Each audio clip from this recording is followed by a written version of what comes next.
What I want to do is talk with you about adolescent development with a focus on adolescent brain development, not about the consequences of alcohol use and other drug use, but more about how the normal, natural unfolding of adolescence increases the likelihood of initiating substance use, particularly alcohol use, and how alcohol or other drugs then feed back on that developing brain to influence further behavior.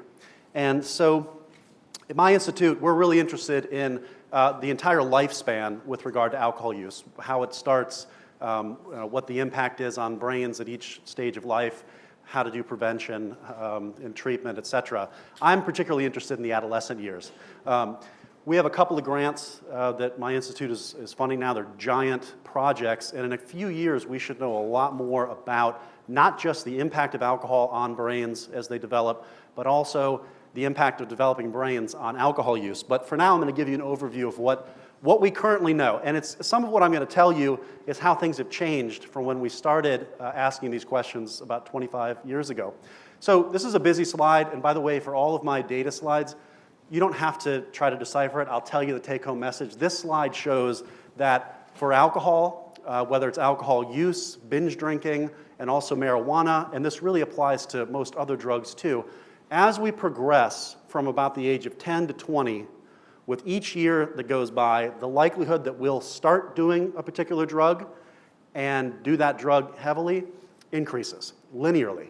It's fascinating, but there's something about this roughly second 10 years of our lives where if we're going to start doing a drug, we tend to do it then. Not for everybody, but that's often what happens. And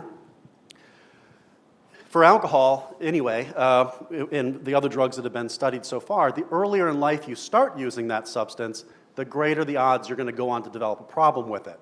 So there's something about adolescence that makes us more likely with time to start using a drug, and if we start using it earlier, we're more likely to develop a problem with it at some point in our lives. And so we don't know the answer to those questions. We have some evidence, and I want to explore that with you. And there'll be, I think, pretty clear implications for prevention here. I'll mention some examples, but also for recovery as well. If we can identify the things that lead adolescents to not just experiment with substances, but really get deeply involved in them and develop problems with them, then we can find ways to intervene and prevent such use or help teens who are in recovery stop themselves or keep from going back to substance use. So the questions that we're going to ask today are, how does a natural unfolding of adolescent development increase the likelihood of alcohol use during this stage? How do interactions with environments influence the odds of that over time? How does alcohol affect the brain that leads some teens to develop alcohol use disorder as a result of use? And how can we use this knowledge in prevention, treatment, and recovery? So to do this, I need to spend 2 minutes talking about what adolescence is. I think you all know generally what adolescence is as a stage of development. But in essence, it's the transition from childhood dependence to young adult semi-independence. So somehow we've got to go from being 10-year-olds that have most of our needs met by our parents to being 20-year-olds, well, let's make it 30-year-olds who are capable of, things have changed a little bit over time. How do we go from being children that are dependent on adults to being adults ourselves? From riding around in the minivan to owning our own minivans and being able to make the payments. And that's what adolescence is really all about. It's about transitioning from one stage to the other. And there's a lot that happens during that period of time, which is, again, roughly the second 10 years of life, probably longer, that facilitates that. And at a behavioral level, we're all familiar with some of the things that happen. Kids, essentially, when they enter the teenage years, turn away from parents and more toward peer groups, the culture as a whole. They want to spend less time at home and more time outside the home exploring and socializing. They talk less with parents, more with peers. This is all part of facilitating that transition to independence. There are cliche examples: moodiness, bickering, anhedonia. This stuff tends to happen to some extent or another in homes with varying degrees of tumult. But in general, if we didn't have those changes that drive us to find our own path, we would just stay at home forever. And that's not good for the survival of the species at all. So adolescence is a relatively bumpy road from childhood dependence to young adult semi-independence. It's a time when we orient more toward our peers and away from our families. Parents still matter. That's something that I think gets lost in this discussion often. Parents still, and research shows us, parents have a fairly large impact and can mitigate some of the influence of peer groups on adolescent behavior, particularly around issues of alcohol and other substance use. We'll explore some of that. Now, what's interesting to me is that there's a lot of brain development happening here. The changes in the brain presumably lead to the changes in behavior that facilitate the transition out of the nest. And at the same time, while we're out exploring the world and taking chances and meeting new people and being around our peer groups, the brain is being molded with an eye toward imbuing us with the abilities we need to function in the world as it is now. That's why you have generation gaps. Because each generation goes through this process during adolescence where we get molded by the current culture, and then we have kids and they do that same thing, and that's why you've got moms driving around listening to 80s music and kids who can't stand that music and they're listening to whatever the new thing is. It really is part of this process of adolescent development is the unfolding changes in the brain. So the brain changes are in general, as I'll show you, characterized by what is sometimes called frontalization of function. As we progress through the teen years, we move from being largely motivated by emotion and having many of our behaviors dictated by emotion, to being able to use the frontal lobes, thinking, reasoning, impulse control, to control our emotional expression. So, when you enter adolescence, let's say at 10, if somebody makes you really mad or they take your toy and you have a breakdown and you throw a fit and you scream and cry, it would be annoying but understandable or acceptable. But if you do that when you're 40, you might lose your job. People would suggest you get medicated, get some therapy. So that's all part of the process of transitioning from dependence to independence. We need the strong emotional drives to get us out of the nest and to explore and get us away from our primary family, our nuclear family. But then we need those frontal lobes to be molded by the experiences we have so that we can use this brain development to prepare us for adult life. Very briefly, again, I'm going to cover some brain stuff. I'll make it quick. I'm basically reminding myself not to ramble with that comment. So this is a brain, and you can see the part that's highlighted is all frontal lobe tissue. The frontal lobes as a whole are a big part of the cortex of the brain, about 40%. The really interesting parts are toward the front of the brain there, what we call the prefrontal cortex. And the prefrontal cortex really allows you to do the things your household pet presumably can't do. And so, the prefrontal cortex allows you to basically, and we do this all the time, I still think it's profound. Basically, the prefrontal cortex allows you to project yourself into the future and envision what the future might be like, pick the future you like, aim for it, guide yourself there, making decisions along the way to ensure you get there. So if we make plans for dinner somewhere, and you have that in your date book and it says 8 p.m. on Wednesday night, you will use your frontal lobes to ensure that you do what you have to do to get to that dinner.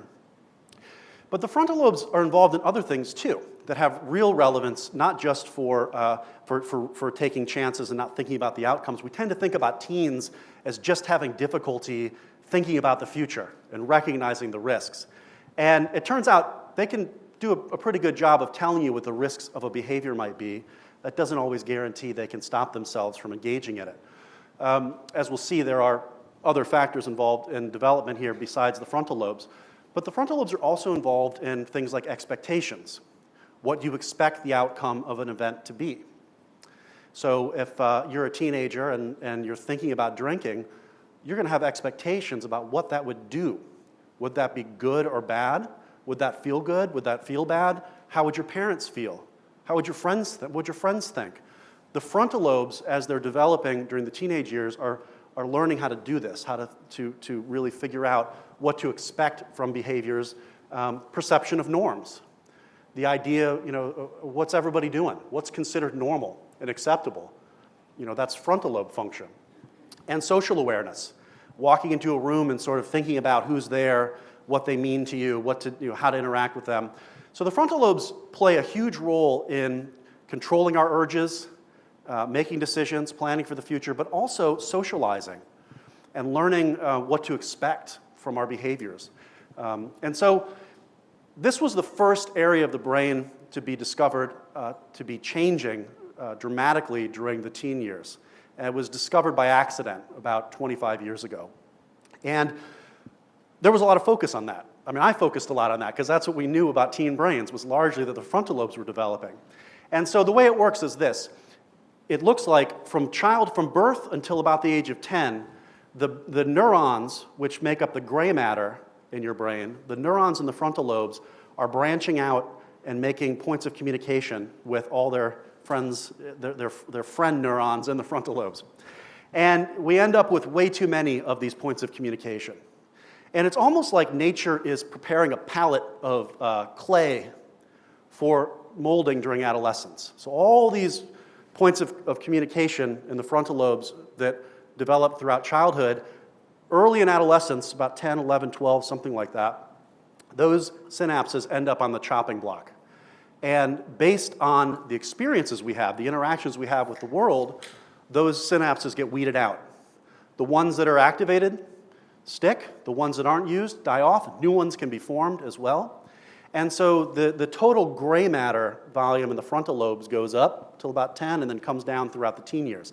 And the coming down part is that fine-tuning of these frontal lobe circuits based on interactions with the environment with an eye toward using those circuits for the rest of our lives to survive.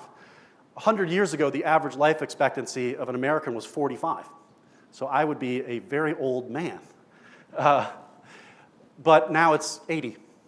So it used to be you just had to have these frontal lobes learn how to survive in the world long enough to get you to be able to procreate, have your own kids, get them to reproductive age, and then you're not even really needed anymore.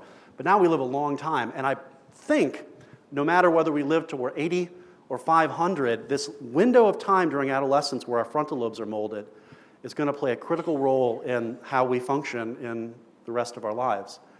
Yes, the brain is moldable when we're adults, but not to the extent that it is during adolescence. Okay, so that's the frontal lobe piece. Now, so early on it looked like, oh, well, there's an explanation for why teens do drugs, why teenagers decide to drink, why they experiment with other drugs. Their frontal lobes just don't work that well. They're under construction, and so they just don't make good choices. And that is part of it. That is part of it. But it is certainly not the whole thing. It actually turns out to be probably a relatively small piece. I don't know, 8 years ago or so, people started speculating that, the changes that we're actually seeing in the brain during adolescence, and research suggests that some of the emotional related areas deeper in the brain are actually more active during the adolescent years than childhood or adulthood.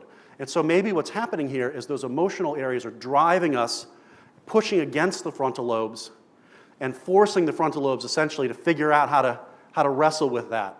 And that's the adolescent experience, is learning how to function in the world with these strong, volatile emotions and these frontal lobe circuits that are trying to figure it out and being molded by our experiences.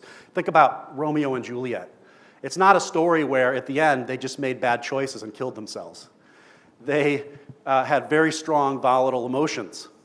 And let's just keep going with this, perhaps didn't see that there could be a potential solution to the problems down the road. So the combination of the strong drives and the frontal lobes can lead to the volatility in behavior during the teenage years. So let's look at a couple of these deeper areas and talk about them with regard to substance use, particularly alcohol use. I think all of you have heard about the reward system. And this is another set of structures in the brain where our understanding has really changed a lot. When I was in graduate school, I was taught, or undergrad, I was taught, and actually I will tell you proudly, my graduate school mentor discovered the reward system. And the idea was that you've got these neurons here in an area called the ventral tegmental area that send these long branches called axons here to the nucleus accumbens. And when these cells, the ventral tegmental cells, release dopamine into the nucleus accumbens, you feel a lot of pleasure. And whatever does that, you want to repeat the behavior. It turns out it's partly true. Dopamine seems to be more involved in learning It's involved in pleasure, but it's involved in learning what caused the pleasure and then motivating us to consume it and pursue it.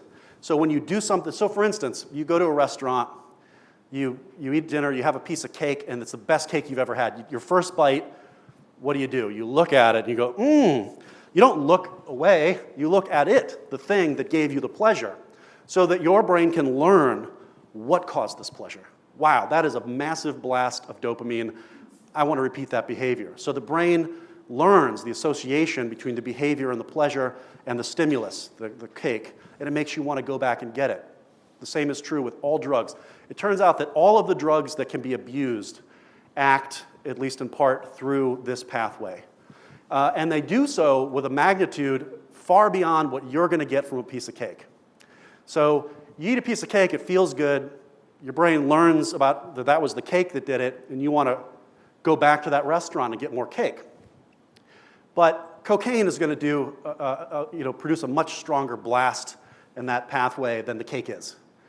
But the brain doesn't know that. The brain doesn't know that it's a drug and it's bad. I mean, the frontal lobes might see that, but the reward circuitry just thinks you just hit the jackpot. You found something in nature that produces such a powerful blast of dopamine in that pathway that you have to repeat it. And so that reinforcement, what's called positive reinforcement, leads us to repeat the behavior. Importantly, for discussion in a minute, the stimulus that is associated with that reinforcement takes on what's called incentive salience. In other words, you look at chocolate cake, and that has a strong impact on you, and it makes you want to approach it and eat it. It has incentive salience. That could be cake, that could be anything, but it certainly could be alcohol or other drugs. For a long time, it just wasn't clear. It still isn't perfectly clear, but for a long time it was not clear at all what's happening in this reward circuitry during the adolescent years. And I would say the preponderance of the existing research suggests this. The reward system in an adolescent is geared such that it is generally quieter, but when you find something that activates it, it gives a bigger signal. So what you do is you've got this great signal-to-noise ratio. You're sitting at home and you're bored and you're blah. You don't have enough baseline reward activity. But then you go out with your friends and you do something exciting and you get a massive reinforcement for that choice. And so it helps ensure that whatever you find that reinforces you, you're going to want to repeat that and repeat that and repeat that and carry that with you into adulthood. Now remember, I showed you that the earlier in life drug use begins, alcohol use and other drugs, the greater the likelihood you're going to become dependent. So it may be that the earlier in life, when this circuitry is wired that way, you do the drug, the brain has a better chance of developing incentive salience for the drug. Or it could just be you start early, you've got more time throughout adolescence doing the drug, and you just have more sessions of that. We don't really know. But we do know that if you were to give me a drug that made me feel really good, I would probably say, wow, thank you, but I've got this job, I've got kids, I've got responsibilities, I've got a future. I'm saving for my retirement in 20 years. I've got fully functioning frontal lobes that are good at controlling and regulating my behavior and thinking about the future. This is where the fragility of the adolescent frontal lobes probably comes in. You go out with your friends, you drink some alcohol, you have fun, you get pleasure from the alcohol, and now you think, gosh, maybe I shouldn't do that again. My parents would be awfully upset. But you add a little bit of stress to that person's life, a little bit of depression, a little bit of unhealthy family environment, and those frontal lobes may not be able to keep you from going back to that substance and getting that positive reinforcement, that pleasure. So for a long time, we've thought about drugs in this way, that they produce positive reinforcement, they produce pleasure, and that's why people do them. It's sort of a form of chemical masturbation. I'm doing the drug because it makes me feel good, and that's it. I feel pleasure, I want to do the drug again. And we're learning, we know that that's absolutely not the case at all. Yes, drugs produce pleasure, but they're also good at fixing negative states, which I'll come back to in a moment. So let me just read. This is a summary from a paper that came out a couple years ago that reviewed this issue. So if indeed it is the case that adolescent animals have lower basal rates of dopamine release, then perhaps adolescents initially seek out more stimulation, rewards, that will increase dopamine release. Once stimulated, however, the adolescent will show greater dopamine release that subsequently contributes to a reinforcing feedback cycle that motivates additional reward-seeking behavior. So that's kind of the idea. And a little bit of data to show that. This slide is really just to remind me. So this is one study that showed that if you take children, adolescents, and adults, and you put them in a task where they can get money, right before they're about to get the money, you get a bigger increase in activity in the reward circuitry in the adolescents than in the children and adults. It's not perfect, but it's there. Oh, and by the way, the adolescents, those that are more that engage in more risk-taking behavior, are the ones that show the higher levels of dopamine release. We've always known that there's something about teens who engage in risk-taking behavior, who will be more likely to take risks. They're also more likely to do substances. And it may be because both the risks and the substances activate that reward pathway. Interestingly, it's, when you're doing, a lot of this stuff is based on animal research, and when you're studying rat brains in an environment where you control for all the variables, you forget that humans are social animals. And so, not surprisingly, but interestingly, there's research that shows that, at least for adolescent boys, things that wouldn't normally activate the reward system do activate the reward system if the friends are around. So in this study, what they did is they had teenage boys in an fMRI doing a driving task. And they could go through yellow lights, they could take risks to get to the end faster, but they could also end up crashing. And so you put a teen in there by himself, and he doesn't, whatever, he does the task. There's not much activation of the reward system. This isn't really risky for him. And he tends to slow down at the yellow lights. But you put his friend in the room, he can't even see his friend. You just tell him his friend's in the room. He flies through the yellow lights, and his reward system lights up like a Christmas tree. And so a lot of this rewarding behavior isn't just about the drug. It's presumably about the social interactions that happen that are reinforcing as well during the use of that substance. So let's take a look at this. One of the things we've known psychologically about teens is that sensation seeking, or the drive to explore, increases throughout the teen years, peaks in the late teen years, and then comes down. And in fact, if you lay that curve over the increase in alcohol, it follows the same path. This is, it changes in alcohol use during the teenage years, and you could do this with other drugs too. As marijuana use goes up and alcohol use goes up, the sensation seeking of teens goes up and peaks. And so it's tempting to say, well, that's what it is then. It's sensation seeking, and they're driven to sense new things, and their frontal lobes are still developing, and so that's all it is. Well, that may be true for males, or partly true for males, but it turns out there are some real sex differences here, which shouldn't be surprising. The brains of male and female children, until about the age of 10, don't really look, well, anatomically they look very similar, but also functionally they look very similar. Then everything changes. The way that male and female brains develop throughout adolescence is very different. So there's not going to be an explanation for why males do substances that's going to fit every female and vice versa. We're very different.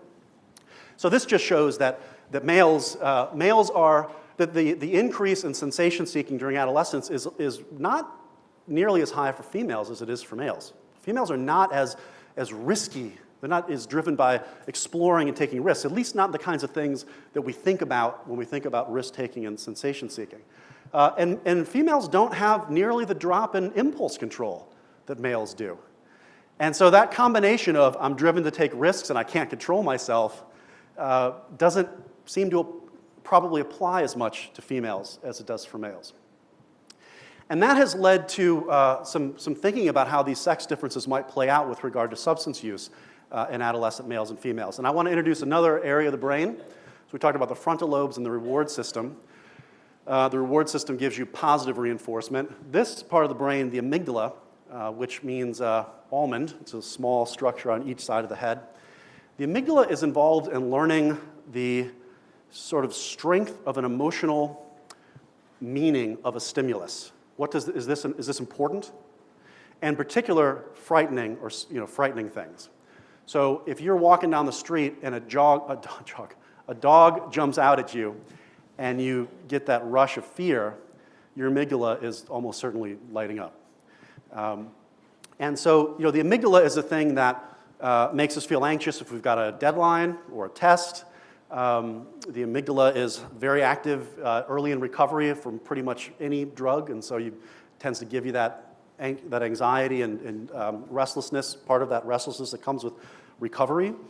And it's the thing that's affected if you take a Xanax. If you say, I have an anxiety disorder, I take Klonopin. Well, the amygdala has a lot of the receptors that are affected by that Klonopin, and so the Klonopin basically takes like the volume knob on your amygdala and turns it down. Same with alcohol. Alcohol dampens activity in the amygdala. That's why a lot of adults like that glass of wine at the end of the day. It just dampens feelings of anxiety or worry. During adolescence, the amygdala is surprisingly hyperactive, hyperreactive, meaning something that triggers anxiety or fear does so more during adolescence than when we're children or adults. That goes against the way that we often think about adolescents. Oh, they're fearless. They're not fearless. They're actually more anxious and fearful. But they have strong drives pushing them to do things anyway, and to take those chances, and then get reinforced by the outcome. And then their frontal lobes get molded by that process. And so, just like activating the reward system can give you positive reinforcement and pleasure, and it makes you want to do that again, if you can find something that dampens the amygdala, you get what's called negative reinforcement. It removes some fear and anxiety. That is reinforcing. That feels good, and you want to repeat the behavior. So what we're learning about substances is that we're not just motivated to use them because they feel good. Often we're motivated to use them because they make us feel less bad. And so this idea has emerged that maybe because of the way very early data on brain development is unfolding here, maybe males are more driven for the positive reinforcement, the risk-taking, the pleasure, and females are more driven by reduction of a negative state and ease of socializing. If you're very social and you're around people, that can be anxiety-provoking. Maybe by dampening some of that anxiety, you get reinforcement for that. And you see that. Some of that, it's a messy literature, but there is evidence to suggest that that's the case. If you look at what motivates adolescent males and females to drink alcohol, males more often say they're motivated to enhance how they feel, and females are more often motivated to fix a negative state. Just as an example, so if you showed me that picture up there, I would try to figure out with my frontal lobes, presumably, what that face means. And I'd say, yeah, it looks like fear to me. And my frontal lobes would light up. But if you do that with a teenager, what you tend to see is more amygdala activity and uncertainty. Basically, in this study, adolescents found every negative face for an adult to be about the same. They couldn't really tell what we were expressing. It just was negative. Whereas you and I would probably be pretty good at, I think you're feeling, is that anxiety? But so adolescents just, we use more emotional areas to determine how people in our social environment, what their expressions mean, and presumably what their behaviors mean. And so we haven't yet figured out how to use the frontal lobes to do that. And so that's part of this heightened activity in these emotional areas like the amygdala. And you can imagine that it would feel pretty good if you're in a social environment and you're just sensing a lot of negativity and you're feeling a lot of anxiety. Alcohol could be reinforcing by just turning the volume of that down a little bit. So here's this idea. I don't particularly love this idea, but I have been wrong frequently in my scientific career, so I don't know. But this just seems a little bit too convenient to say, oh, well, males are, they're just doing it for the risk, and they get the reinforcement, and it feels good. And females, You know how females are. They've got this wandering uterus, and they're just anxious and whatever. So you need to give them, alcohol, and they'll feel better. The wandering uterus reference is where the word hysterical comes from. But it goes a little something like this. This is a scientific hypothesis about it. We propose that males and females have different pathways of vulnerability to substance abuse, and adolescent boys, sensation-seeking and impulse control may drive drug and alcohol use, while stressful experiences and comorbid internalizing disorders may mediate substance use in adolescent girls. My guess is there's a lot of overlap here. It just depends on the individual kid and their circumstances, but maybe in general, males are more likely to go one way, females the other. Regardless, what makes me happy about this is that we're talking about sex differences, which NIH is making a very big push to really explore sex differences. For decades of science, females have often been excluded from research, largely because of just hormonal changes. That males are a little more stable in terms of they're a lot more stable in terms of hormone levels. So there's been a real bias in research. So hopefully, when these studies that my institute is funding are done, we'll have a better understanding of the different, sex-specific pathways to substance use and substance use disorders. So again, about the motives, as I mentioned, the results from the largest drinking motive study conducted to date suggest that gender-specific prevention should take differences in the motivational pathways toward heavy drinking into account. That is, positive reinforcement seems to be more important for boys and negative reinforcement for girls. So maybe there's really something to that. The bad news, if that's the case, is that drinking to cope is the best way to end up developing an alcohol use disorder. People who drink because they like the pleasure or it enhances their social experience, or they are more likely to drink heavily but less often. People who drink to cope, it's like a slow-burning development of dependence. Drink more often to get that reinforcement. And it traps you because the brain does not like when you alter its baseline level of functioning. So if you've got high anxiety and you drink and you dampen the anxiety, your brain immediately, with the first drink, starts pulling back to bring you back toward normal, even though the alcohol's in there. So when you wake up with a hangover, if you've got some anxiety, presumably that's what we call a mini withdrawal syndrome. You got tolerant during that one night, the next day your anxiety's higher. So what are you going to do if you really are struggling? Maybe drink some more, bring it down.